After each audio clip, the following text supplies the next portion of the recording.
আল্লাহর নবীজি বললেন, দুনিয়ার ভিতরে মানুষদের পক্ষ থেকে আল্লাহ রাব্বুল আলামিনের বিশেষ কিছু লোক আছে, বিশেষ কিছু বান্দা বান্দি আছে। এবার সাহাবায়ে কারাম হাদিসটা শোনার সাথে সাথে প্রশ্ন করলেন, ফাকিলা মান আহলুল্লাহি মিনহুম, ইয়া রাসূলুল্লাহ, ইয়া হাবিবাল্লাহ, তাড়াতাড়ি বলেন, মান আহলুল্লাহি মিনহুম, আল্লাহওয়ালা লোক কারা, আল্লাহর বিশেষ বান্দা বান্দি কারা, আল্লাহর বিশেষ লোক কারা। তার কারণ হলো সাহাবায়ে কেরাম সব সময় চেষ্টা করতেন এমন কি আমল আছে যে আমলটা অর্জন করার কারণে আল্লাহর প্রিয় হওয়া যাবে, নবীজিরও প্রিয় হওয়া যাবে। তাই তারা আমল করার জন্য পাগল পারা হয়ে থাকতো। কথা বলেন ঠিক কিনা? যার কারণে আল্লাহ রাব্বুল আলামিন কুরআনুল কারীমের আয়াত নাজিল করে বলেন, রাদিয়াল্লাহু আনহুম ওয়া রাদু আন।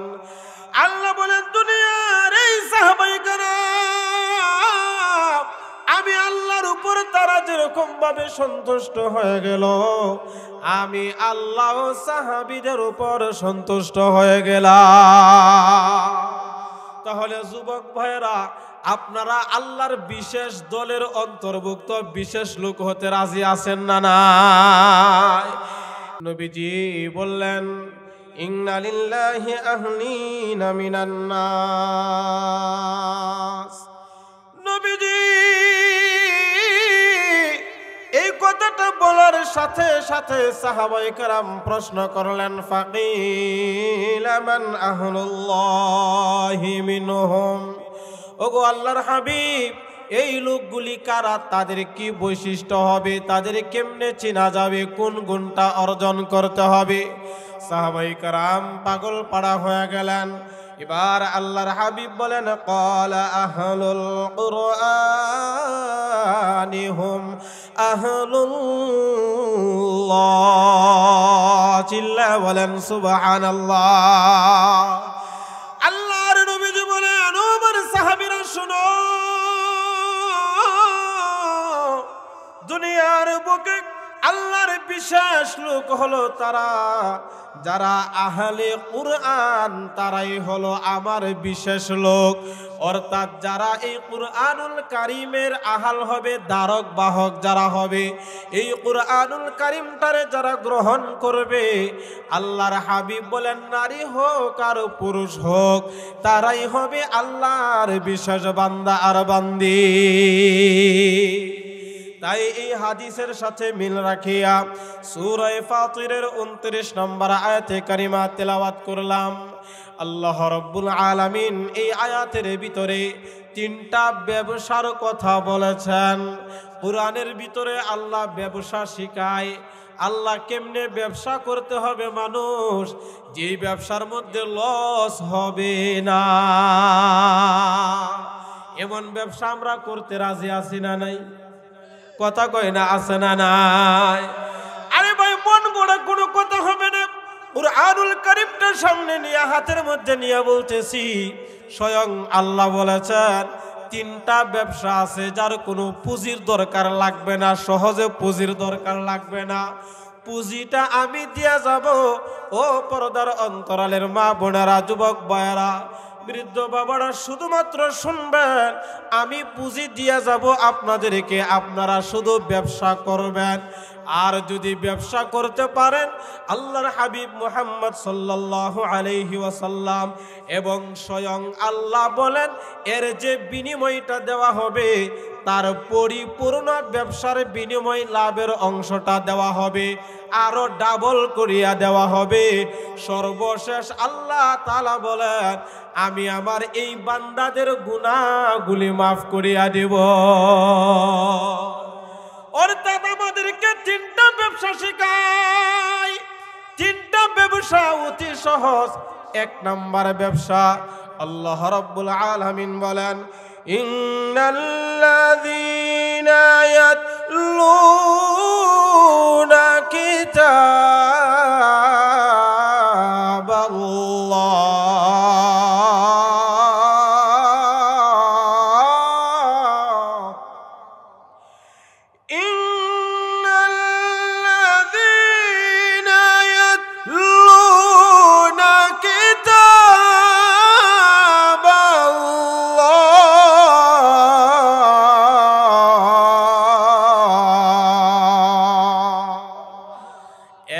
নাম্বার ব্যবসা, যার কোনো পুঁজি অল্পতে হয়ে যায়, আল্লাহ বলেন এটা হলো ইয়াতলুনা কিতাবাল্লাহ, কুরআনুল কারীমের তেলাওয়াতকে আল্লাহ ব্যবসা বলিয়া অবহিত করেছেন। চিল্লায়া বলেন সুবহানাল্লাহ। এই কুরআনুল কারীমের তেলাওয়াত করতে আর শুনতে পুঁজি লাগেনি, কথা কয় না? দুনিয়ার টাকা পয়সা লাগেনি না, দুনিয়ার টাকা পয়সা লাগে না। এই যে একটা প্রতিষ্ঠান আছে, এই যে বাগে জান্নাত আবু বকর সিদ্দিক নুরানি হাফিজিয়া মাদ্রাসা, এটা হলো একটা ব্যবসার গুডাউন, কারখানা। এই ব্যবসার কারখানা যেটা আল্লাহ বলে দিলেন, আল্লাহ যে ব্যবসার কথাটা বলে দিলেন, এই ব্যবসার কারখানা আপনাদের মধ্যে সালোয়াতে আছে। এই ব্যবসাটা করার জন্য তেমন পয়সা টয়সার দরকার হয় না। দুনিয়ার যে কোনো ব্যবসার জন্য মানুষ আগে চিন্তা করে পুঁজি কোথায় পাবো, কথা বলেন ঠিক কিনা? আর আল্লাহ এমন একটা ব্যবসার কথা বলে দিলেন, এক নাম্বার কুরআনুল কারীমের তেলাওয়াতের ব্যবসা। অর্থাৎ এই তেলাওয়াত যারা করবে, আল্লাহর হাবিব বলেন প্রত্যেকটা হরফের বিনিময়ে 10টা করে নেকি আমল নামার ভিতরে ঢুকায়া দিবে। বলবেন হুজুর দলিল কি? দলিল কি? قال رسول الله صلى الله عليه وسلم من قرأ حرفا من كتاب الله فله به حسنة والحسنة بعشر أمثالها لا أقول ألف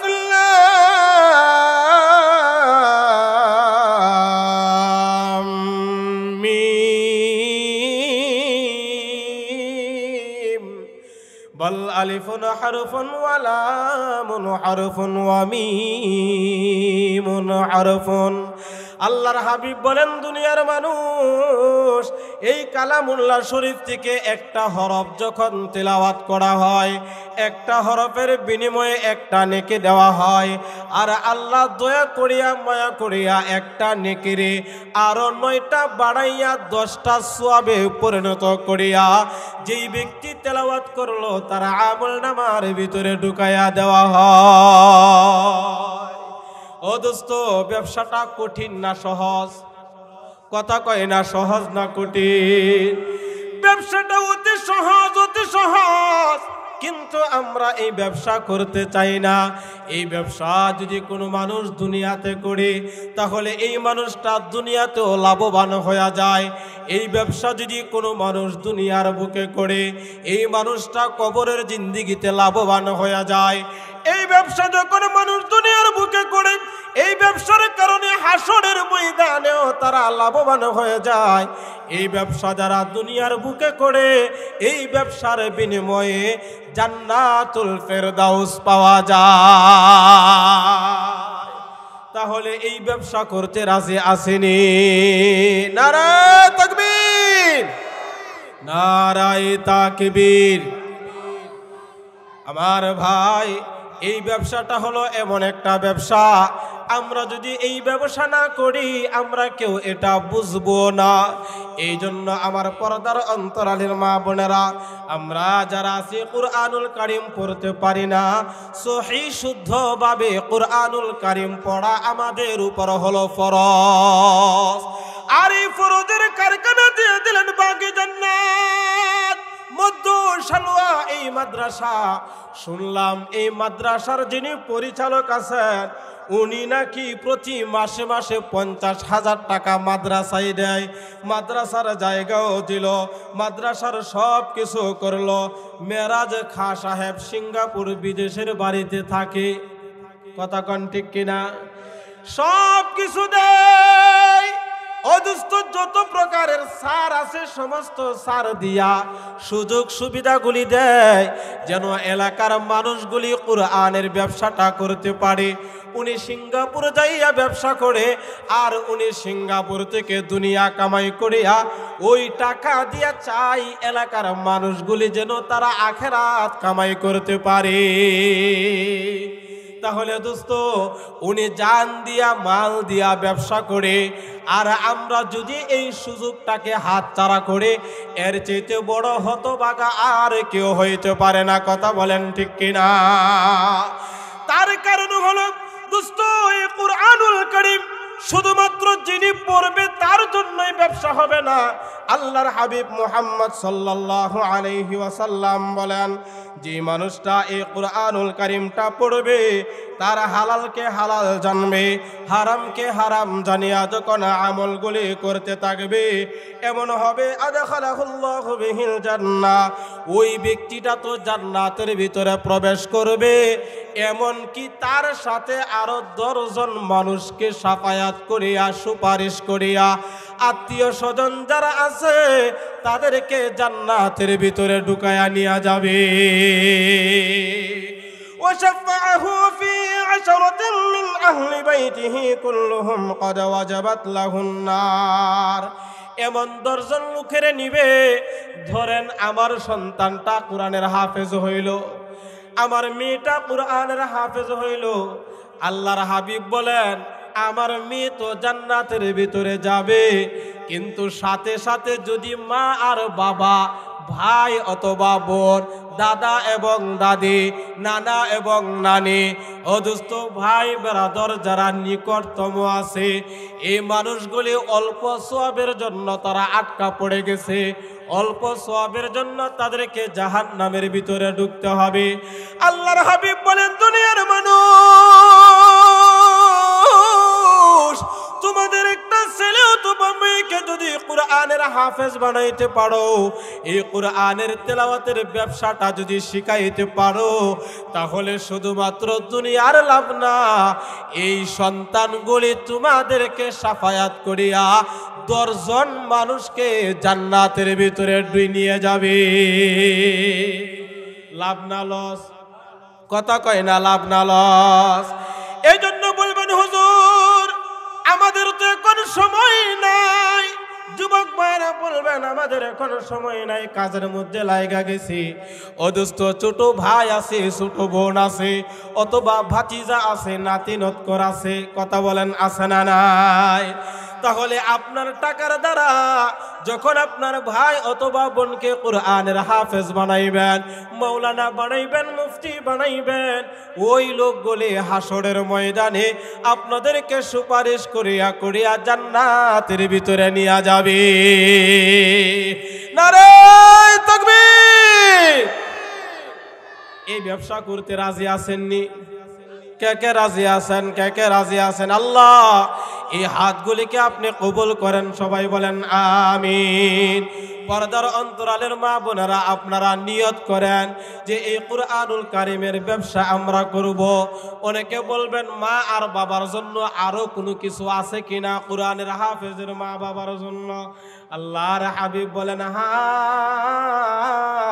হাসরের ময়দানে কোরআনের হাফেজের মা আর বাবার মাথার মধ্যে একটা নূরের মুকুট সেই দিন পরানো হবে। ও দোস্ত একটা নূরের মুকুট যখন পরানো হবে হাসরের ময়দানে,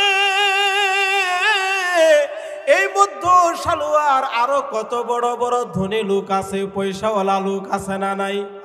কথা কয় না আছে না নাই? কত কোটিপতিও আছে।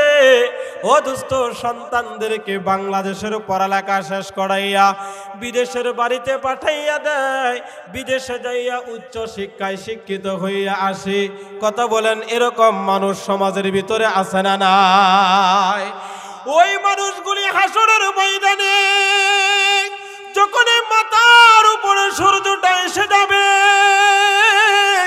একটা নয় দুইটা নয়, এরকম 12টা সূর্য যখন একসাথে তাপ দিতে লাগবে, পায়ের নিচের মাটিটা যখন তামার মতো হয়ে যাবে গো, ও দোস্ত সেই দিন দেখা যাবে এই দুনিয়ার একজন রাখালের সন্তান, একজন কৃষকের সন্তান, একজন সাধারণ গরিব মানুষের সন্তানকে নিজে খাইয়া না খাইয়া সন্তানটারে মাদ্রাসায় দিয়া কোরআনের হাফেজ বানাইছিল। এই সন্তানের মা আর বাবার কথা বলছেন, সন্তানের কথা বলে নাই। আল্লাহর হাবিব হাবিব বলেন এই সন্তানের মা আর বাবাকে সেই যে নূরের মিম্বারের উপর বসানো হবে হাসরের ময়দানে। মাথার মধ্যে একটা মুকুট পরিধান করাইয়া দেওয়া হবে, আর এই মুকুটের আলো এত বেশি হবে, এত বেশি হবে, দুনিয়ার যেরকম সূর্য উঠলে দোস্ত রাত্রের আলোটা যে রাত্রের অন্ধকার আলোকিত হয়ে যায়, এর চাইতে আরো বেশি হবে, অনেক বেশি হবে। সেই দিন সে আলোর কোনো তাপমাত্রা থাকবে না, শুধু নূরের ঝমকানি থাকবে, মানুষের নজরের মধ্যে পড়বে। সেই দিন এই মধ্য সালোয়ার অনেক পয়সাওয়ালা লোকেরা হাত কামড়াইতে থাকবে, আঙ্গুল কামড়াইতে থাকবে, আঙ্গুলটা কামড়াইতে কামড়াইতে হাত শেষ হয়ে যাবে দোস্ত। তারা শুধু আফসোস করবে আর বলবে আজকের এই কঠিন ময়দানে ওই যে মধ্য সালোয়ার ডুমরা খান্দার রিক্সাওয়ালার একজন রিক্সাওয়ালারে দেখা যায় নূরের মিম্বারের উপর বসা আছে, একজন রিক্সাওয়ালা তার বিবিরে দেখা যায় নূরের মিম্বারের উপর বসা আছে। কেমনে তারা এই আসনের মধ্যে আসলো, কিভাবে তারা এই আসনের ভিতরে আসলো? দোস্ত তারা যখন প্রশ্নগুলি করতে থাকবে, আফসোস করবে, সেই দিন ফেরেশতারা ঘোষণা করবে ও হতভাগার দল, এই রিকশাওয়ালা সারাদিন শরীরের রক্তটাকে পানি বানাইয়া তার একটা সন্তান অথবা মেয়েকে মাদ্রাসায় দিয়া কুরআনের হাফেজ বানাইছিল, আলেম বানাইছিল। আজকে তার জন্য তার মা আর বাবার এত মর্যাদা দেওয়া হলো। আল্লাহর হাবিব হাদিসের শেষ অংশ বলেন যদি মা আর বাবারে যদি এত সম্মান দেওয়া হয়, তাহলে চিন্তা করেন যিনি কুরআনের হাফেজ অথবা আলেম হবে উনার শান আর মানটা কতটুকু হবে। তাহলে এমন মা আর বাবা হইতে রাজি আছেননি? হাতটা সোজা করেন, সোজা করেন। নারে তাকবীর, নারায়ে তাকবীর। আয় আল্লাহ, আমরা যারা এখানে উপস্থিত হইলাম, বলনেওয়ালা শুননেওয়ালা আমরা যারা আছি, প্রত্যেককে কুরআনের হাফেজের মা আর বাবা বানাইয়া দুনিয়া থেকে বিদায় করিও। সবাই বলেন আমিন।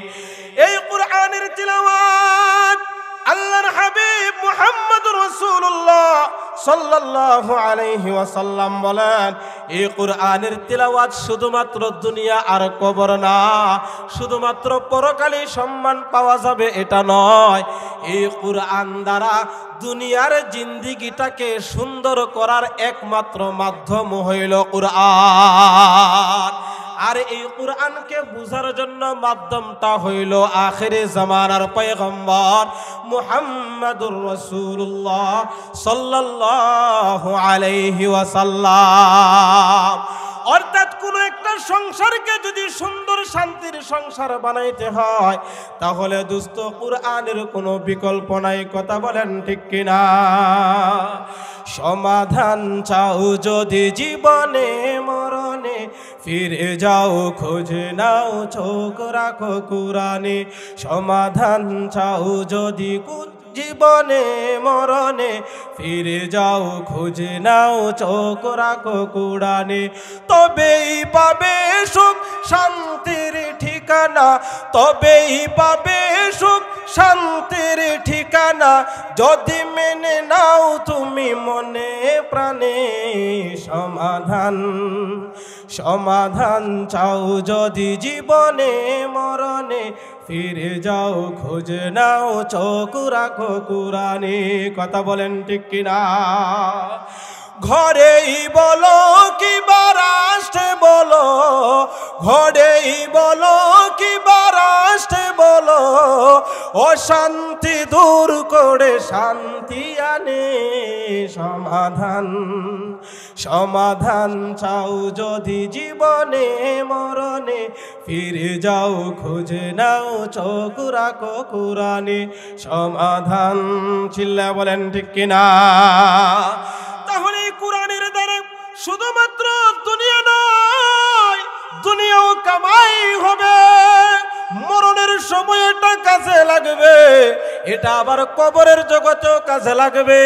এটা আবার হাসরের ময়দানেও কাজে লাগবে, এটা আবার আমারে আর আপনাকে ধরিয়া ধরিয়া ও দোস্ত জান্নাতের ভিতরে ঢুকাইয়া দিবে।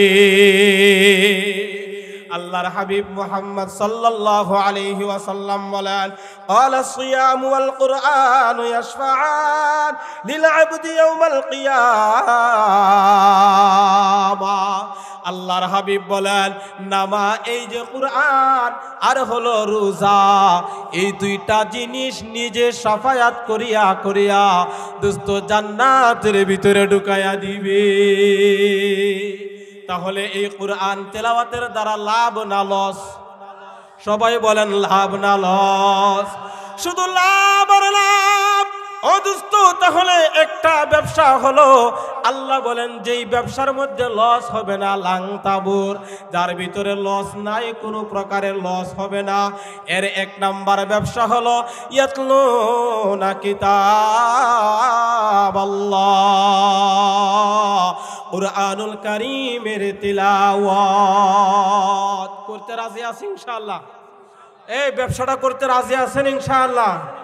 সূরা ফাতির 29 নম্বর আয়াত, এটা দেখে নেবেন যদি কারো সন্দেহ করেন। 2 নম্বর ব্যবসা আল্লাহ রাব্বুল আলামিন বলেন দুনিয়ার টাকা পয়সা লাগবে না। 2 নম্বর ব্যবসা আল্লাহ বলেন ওয়া আকামুস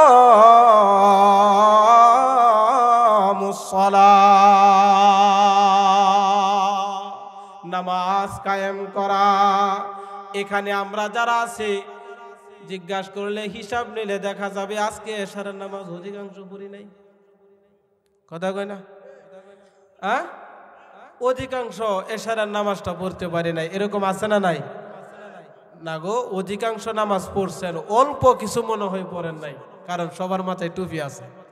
কথা কয় না? ঠিক আছে নি? হ্যাঁ, আকামুস সালাহ, নামাজ কায়েম করা। নামাজ কায়েম করা এটা ব্যবসার সাথে সোয়াবের সাথে কেন বললেন? লাভ আছে না নাই? কথা কয় না? কথা কয় না? লাভ আছে না নাই? ও দোস্ত, লাভ আছে, লাভ আছে।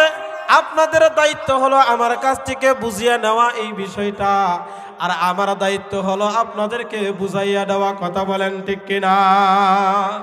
যে জন নামাজ পড়ে না সে তো শয়তানের নানা, যে জন নামাজ পড়ে না সে তো শয়তানের নানা। এইবার আসুক কবরে তারি মজা দেখাবো, এবার আসুক কবরে তারে মজা দেখাবো।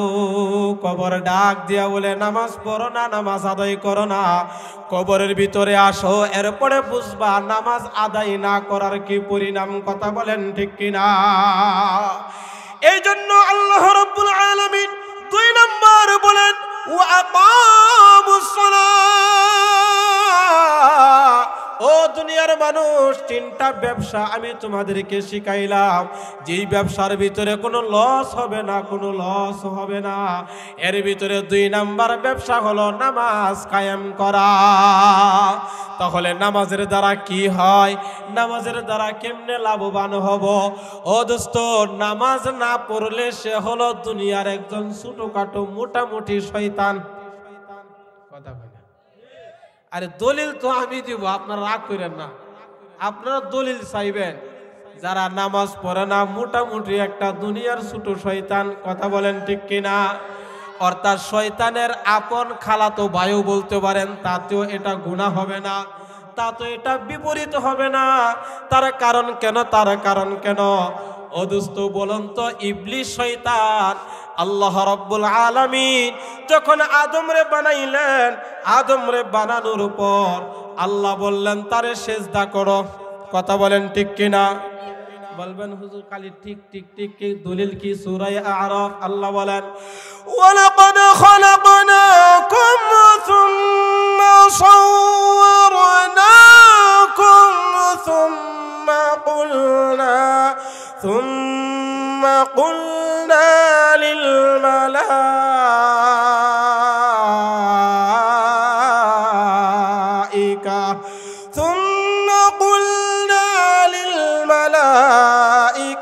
সুজুদু লি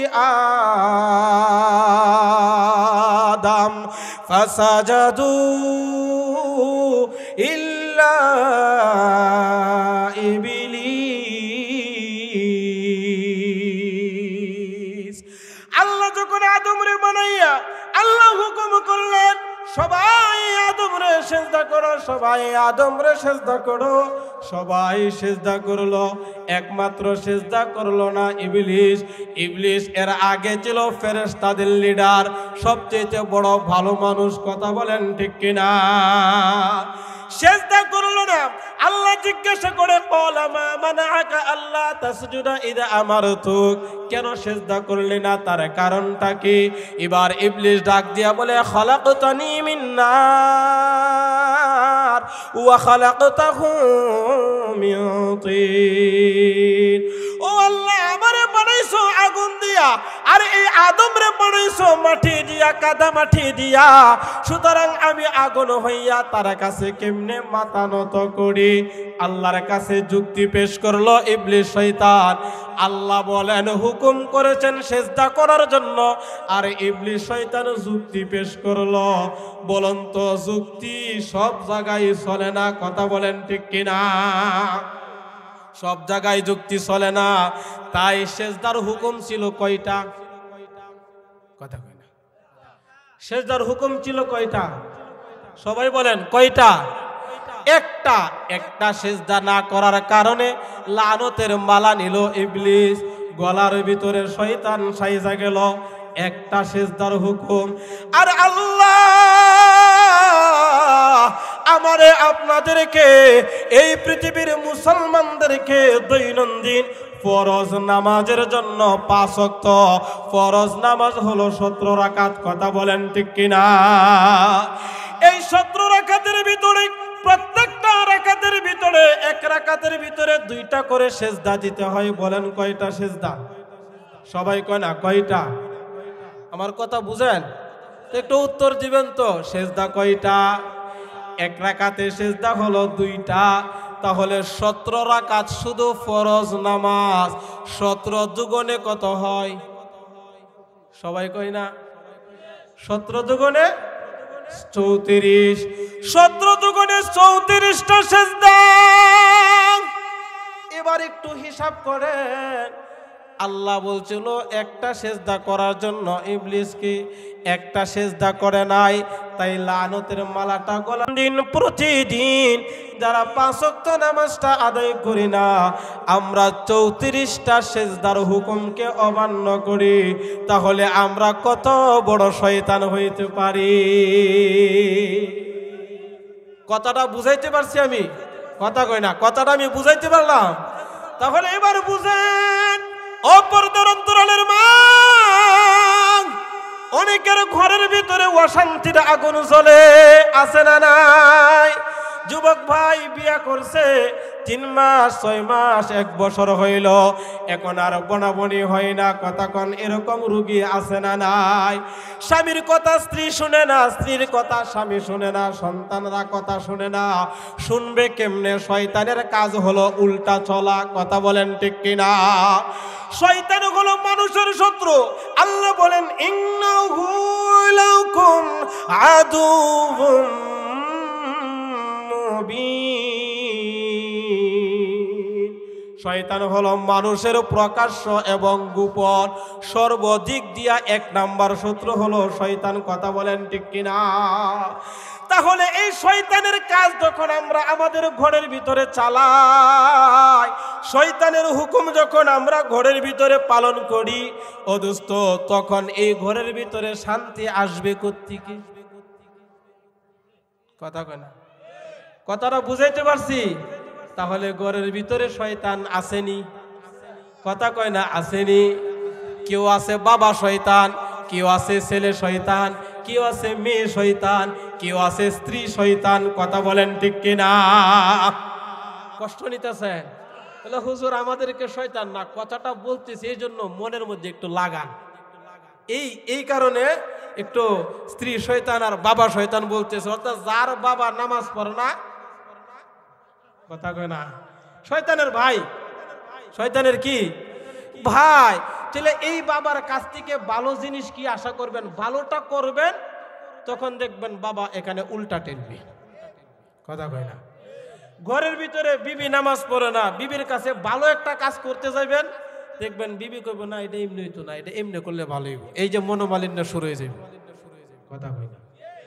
এরকম ভাবে ছেলে কথা শুনে না, মেয়ে কথা শুনে না, বিবি কথা শুনে না, স্বামী কথা শুনে না, বাবা কথা শুনে না, তার একমাত্র কারণ হইল ঘরের ভিতরে নামাজ নাই। এ মধ্য সালোয়ার যুবক ভাই, অধিকাংশ হইলে আপনারা যুবক, এখান থেকে নিয়ত করতে হবে আমরা আর শয়তানের ভাই হয়ে থাকতে চাই না। হাতটা সোজা করেন, হাতটা সোজা করেন, আর শয়তানের দলে থাকতে চাই না, শয়তানের ভাই হইতে চাই না। নারে তাকবীর, নারায়ে তাকবীর। আয় আল্লাহ, আমাদেরকে এই শয়তানের ওয়াসওয়াসা থেকে তুমি আমাদেরকে হেফাজত করো, সবাই বলেন আমিন। আমাদেরকে আখির জামানার পয়গম্বরের সৈনিক হিসাবে কবুল করেন, সবাই বলেন আমিন। তাহলে এখন থেকে নামাজ আর সারা যাবে, কথা কন, নামাজ সারা যাবে। এরপরও যদি কারো বুঝে না আসে, আল্লাহর হস্তে আমার কাছ থেকে বুঝে নেবেন, কারণ আমার নাম্বার অনেকের কাছে আছে, আছে না নাই? অনেকের কাছে আছে। এই এলাকার আমি হইলাম আপনাদের পুরাতন মানুষ, যদি কথা বুঝে না আসে, কোনো সন্দেহ থাকে, এটা আবার বুঝিয়ে নিবেন ইনশাআল্লাহ। তাহলে নামাজ না পড়লে এক নাম্বার যে ক্ষতিটা আমি মারাত্মক ধরনের ক্ষতির ভিতরে পড়িয়া যায়, এটা হলো আমি আমার শয়তানটাকে ভাই বানাই আনি, আপন করি আনি। আর এই আপন করার কারণে ঘরের ভিতরে অশান্তি, বাহিরে অশান্তি, সর্ব জায়গায় শুধু অশান্তি আরো অশান্তি, আর আমরা খুশি হলো শুধু শান্তি আর শান্তি, কথা বলেন ঠিক কিনা? তাহলে নামাজ দরকার আছে না নাই? কথা বলেন আছে না নাই? এই জন্য আল্লাহ রাব্বুল আলামিন বলেন ওয়া আকামুস সালাত। দুই নম্বর ব্যবসাটাই হলো, এক নাম্বার হলো কুরআনুল কারীমের তিলাওয়াত, দুই নাম্বার ব্যবসা হলো নামাজ কায়েম করা। ও দোস্ত, এই নামাজের আরো অনেকগুলি ফায়দা আছে, অনেকগুলি লাভ আছে। এর ভিতরে আরেকটা লাভের কথা শুধুমাত্র বলি, আল্লাহকে বন্ধু বানাইতে চাইলে, আল্লাহর প্রিয় বান্দার কথা সর্বপ্রথম বলছিলাম, আল্লাহর বিশেষ লোক, এই বিশেষ হুক হওয়ার জন্য আরেকটা মাধ্যম হইল নামাজ, সালাত। চিল্লায় বলেন সুবহানাল্লাহ। বলবেন হুজুর এটা কেমনে সালাত? আল্লাহর সাথে নিকটতম হইব কেমনে? আল্লাহ রাব্বুল আলামিনের হাবিব মুহাম্মদুর রাসূলুল্লাহ সাল্লাল্লাহু আলাইহি ওয়াসাল্লাম বলেন, ও দোস্ত, আমরা যখন নামাজের মধ্যে দাঁড়াই, তখন পাক পবিত্র হইয়া সুন্দরভাবে যাইয়া দাঁড়ায়। এখন আমরা আল্লাহ রাব্বুল আলামিনের কুদরতে পায়ের মধ্যে সিজদা করব, কথা বলেন ঠিক কিনা? এরকম একটা মন মানসিকতা নিয়ে যখন আমরা দাঁড়াই, সর্বপ্রথম বলি আল্লাহু আকবার। আল্লাহ তুমি সবচেয়ে বড়, সবচেয়ে বড়। পৃথিবীতে যা কিছু আছে, যত কিছু আছে, সব কিছুর বড়। আওয়াজ দিয়া বলেন কে? আর একটু জোরে কই না কে? যুবক ভাইরা জবানটা ছাড়িয়া বলেন কে? একমাত্র বড় হলো আল্লাহ। এই জন্য কথা হলো কালিমাতুল্লাহি হিয়াল উলিয়া। আল্লাহর কথা, আল্লাহর কালিমা যখন হবে, এর আওয়াজটা হবে উঁচু আওয়াজ। নারায়ে তাকবীর। তুলো তাকবীর ধ্বনি ধড়ায় আর একবার, তুলো তাকবীর ধ্বনি ধড়ায় আর একবার। নারায়ে তাকবীর, নারায়ে তাকবীর।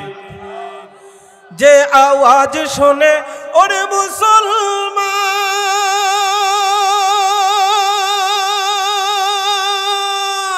ভয়ে কাঁপিত কাফেরা বেঈমান। দৌড়ে সেই হুঙ্কার শালুয়ায় আবার, দৌড়ে সেই হুঙ্কার ডুমরাকান্দায় আবার। পাপ দুনিয়া ভেঙ্গে কররে চোরমার। নারায়ে তাকবীর, নারায়ে তাকবীর। এবার আল্লাহর হাবিব ডাক দিয়া বলেন, দুনিয়ার মানুষ, যখন তোমরা নামাজের ভিতরে দাঁড়াও, আল্লাহু আকবার বলিয়া, সানা পড়িয়া, আউযু বিল্লাহ, বিসমিল্লাহ পড়িয়া এবার তোমরা শুরু করে দাও আলহামদুলিল্লাহ।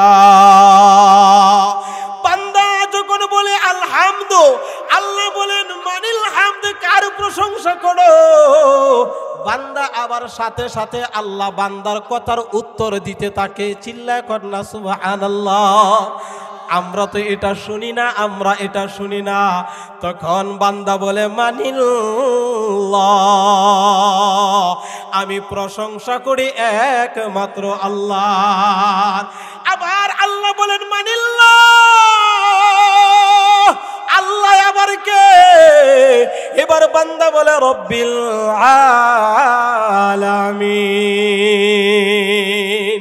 বান্দা কয় পুরা জাহানের লালনকারী পালনকারী যিনি, তিনি হলেন আল্লাহ, তার প্রশংসা করি। আবার আল্লাহ রব্বুল আলামিন মানে রব্বিল আলামিন, তিনি আবার কে? এবার বান্দা দ্বিতীয় অংশ বলেন আর রহমান আর রহিম। আল্লাহ আবার প্রশ্ন করে রহমান আবার রহিম কে? বান্দা আবার বলে মালিকি ইয়াউমিদ্দিন, যিনি হবেন বিচার দিবসের মালিক। আওয়াজ দিয়া বলেন কে? যেখানে কারো কোনো ক্ষমতা চলবে না, ও দোস্ত, যেখানে কারো কোনো পাওয়ার চলবে না, একচ্ছত্র ক্ষমতার মালিক। আওয়াজ দিয়া বলেন কে? এরকম ভাবে বান্দার সাথে এবং আল্লাহর সাথে নামাজের ভিতরে কথা হইতে থাকে, কথা হইতে থাকে। ও দোস্ত, আমি অল্প অল্প করে আপনাদেরকে শুধু বোঝানোর জন্য অল্প অল্প করে হাদিসের অংশ বিশেষ বলতেছি। আরেক হাদিস শরীফের মধ্যে বলেন, বান্দা যখন দাঁড়াইয়া বলে আলহামদুলিল্লাহি রাব্বিল আলামিন, বান্দা এটা বলার সাথে সাথে আরশে আযমের মালিক আল্লাহ উত্তর দিয়া দেয় হামিদানি আবদি। বান্দা আমার প্রশংসা করতেছে, বান্দা আমার প্রশংসা করে। আবার বান্দা যখন বলে আর রহমানির রহিম, তখন আল্লাহ বলে মাজ্জাদানি আবদি। বান্দা বলে মালিকি ইয়াউমিদ্দিন, আল্লাহ বলেন আফদা আলাইয়া আবদি। বান্দা বলে ইয়্যাকা না'বুদু ওয়া ইয়্যাকা নাস্তাঈন। আল্লাহ বলেন হাদা বাইনি ওয়া বাইনা আবদি মা সাআল। চিল্লা বলেন আল্লাহু আকবার। আমরা তো দোস্ত মাদ্রাসায় যাই না, আমরা মসজিদের ইমাম সাহেবের কাছে যাইয়া বলি না হুজুর আমরা যে নামাজ পড়ি আল্লাহর সাথে নাকি কথা বলা হয়, কেমনে আল্লাহর সাথে কথা বলি আমরা তো শুনি না। ও দোস্ত, আমাদের নামাজটা পরিপূর্ণ হয় না, এই কারণে আমরা শুনি না।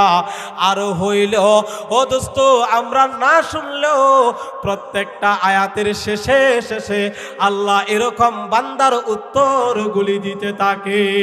অর্থাৎ নামাজের দ্বারা বান্দা আর আল্লাহর মধ্যে গভীর সম্পর্ক সৃষ্টি হয়ে যায়। চিল্লা বলেন সুবহানাল্লাহ।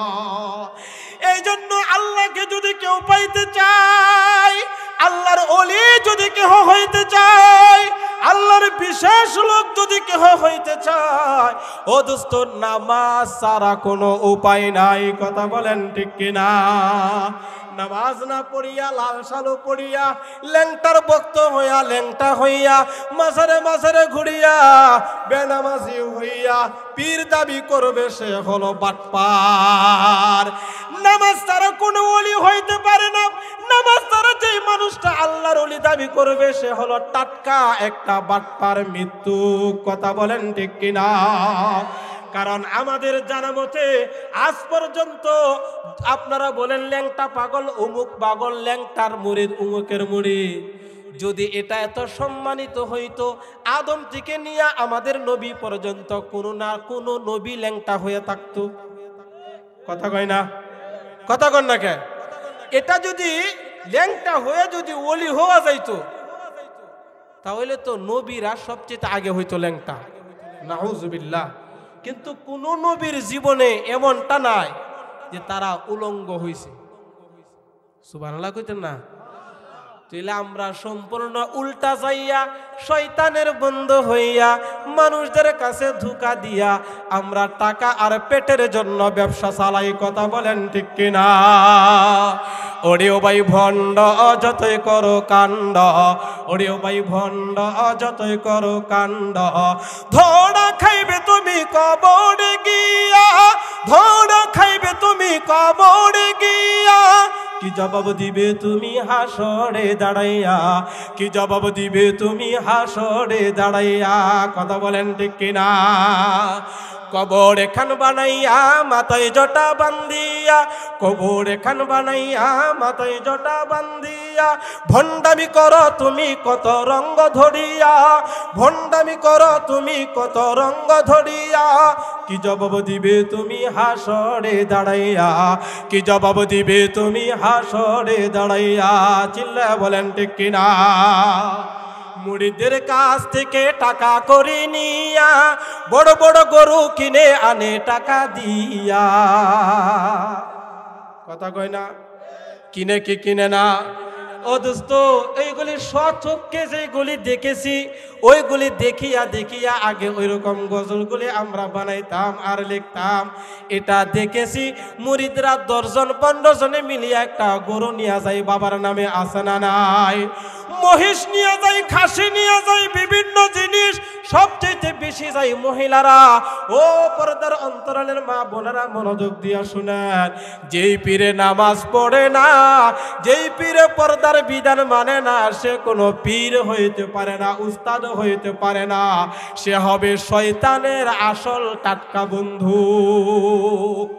কথা কয় না, কথা কয় না? মুরিদের কাছ থেকে টাকা করে নিয়া বড় বড় গরু কিনে আনে টাকা দিয়া, বাবার নামে সবাই করে, বাবার নামে সবাই করে আল্লাহর নাম ছাড়িয়া, কি জবাব দিবে তুমি হাসরে দাঁড়াইয়া, কি জবাব দিবে তুমি হাসরে দাঁড়াইয়া। তাহলে দোস্ত যে কথাটা বলতেছিলাম, আল্লাহর ব্যবসা কয়টা? 3টা। কয়টা? 3টা ব্যবসা। 1 নাম্বার হলো কুরআনুল কারীমের তিলাওয়াতের ব্যবসা। যারা পড়ে আসছেন আগের অংশটা বুঝতে পারেন নাই, আমি শুধুমাত্র সাদা সিধা কুরআনুল কারীমের তিলাওয়াতের ব্যবসা। কুরআনুল কারীম তিলাওয়াত করলে এটা একটা ব্যবসা। 2 নাম্বার হলো নামাজ পড়লে এটাও আল্লাহর দৃষ্টিতে আল্লাহর সাথে একটা ব্যবসা। কন্না সুবহানাল্লাহ। 3 নাম্বার আল্লাহ রাব্বুল আলামিন বলেন, وأنفقوا مما رزقناهم سرا وعلانية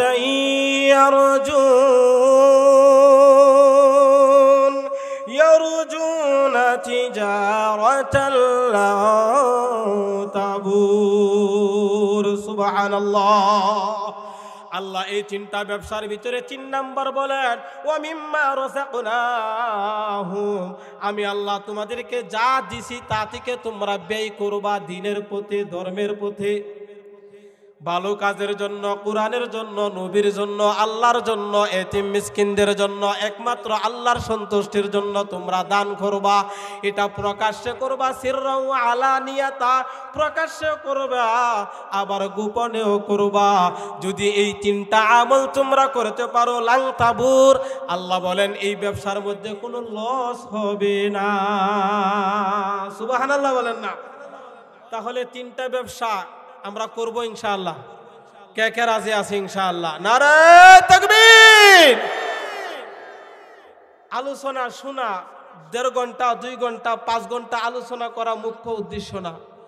উদ্দেশ্য হইল 1 ঘন্টার আলোচনা থেকে কোরআন হাদিসের দৃষ্টিতে একটা বিষয় মুখস্থ করা, আমাদের চরিত্রের পরিবর্তন করা। আমাদের জন্য আমাদের চরিত্রের পরিবর্তন আসে, যে অন্তর্গতভাবেও আসবে, বাহ্যিক দৃষ্টিতেও আসবে ইনশাআল্লাহ। রাজি আছি না ইনশাআল্লাহ? হ্যাঁ,